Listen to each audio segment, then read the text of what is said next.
we see a very happy family group there on grass as we look forward to the next race action here at Mallory Park, the Alto Digital Thundersport GP2s. Steve.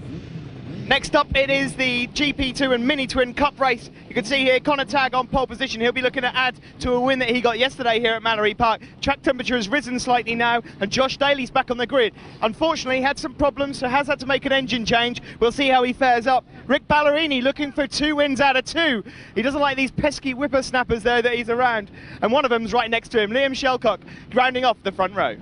Yes, thanks, Steve. Liam, who has a long way to travel down from Oban on the west coast of Scotland. I think his family run a holiday in a caravan park, motorhome park, I think. Yes, he travels a long way for his racing, Liam. Away they run, and this time Connor Tagg just getting the better of Rick Ballerini. Alto Digital on the GP2s, but look at Ballerini in that inside line. And, well, I think game plan A1 against him. Get out the front and get away.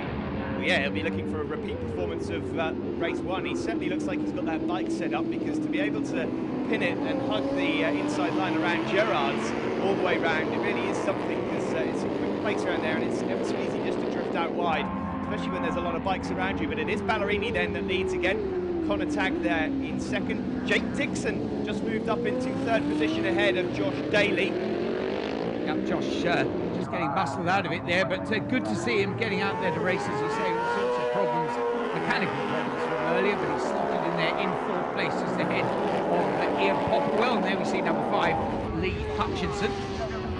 Ian Popperwell then there he goes through, and that's James Folkard, number 43 from Liverpool, also on at Aprilia 450. He'll be looking to win the overall Aprilia 450 Challenge title this year, and at the moment he's some way off. Last season he wasn't won a GP2 race here at Mallory Park, but he's some way off Rick Ballerini at the moment. Connor Tagg is Jake Dixon doing their best to keep up. I'm very impressed with Jake Dixon.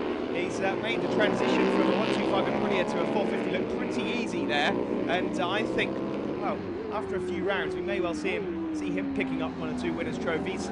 Yes, it's one of the stories of the end of last season, and it's continued at the beginning of this, hasn't it, Steve? A lot of the young riders making really good transitions from their super team junior careers, as it were, onto the bigger bikes. And it has to be said that Josh Daly had a few performances at the end of last year on that rather smartly turned out 400.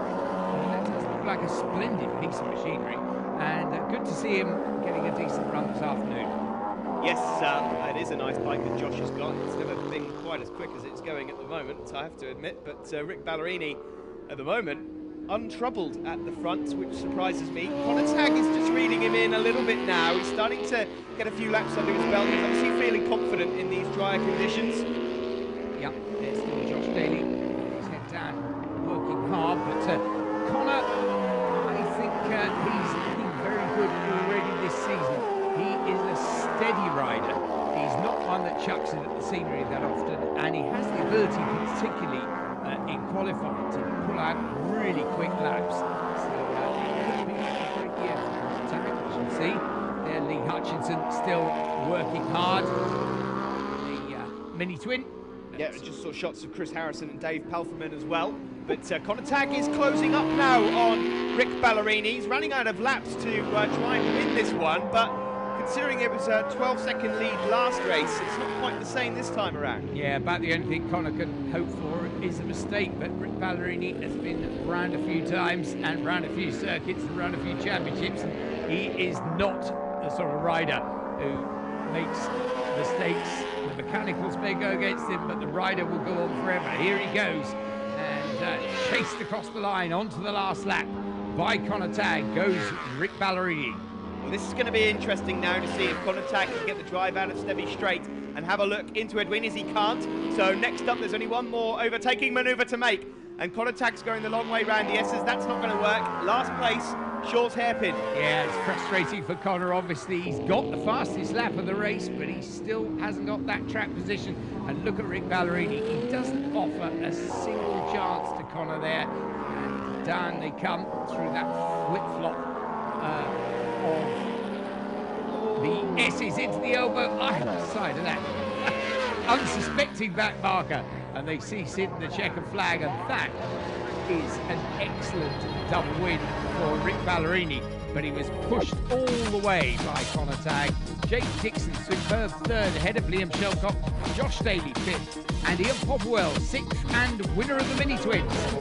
You see Rick in between Connor Tagg and Jake Dixon. Standings, well, Connor Tagg leading the points from Rick Ballerini and Ian Popwell, Adam Polterman, Jake Dixon and Josh Daly.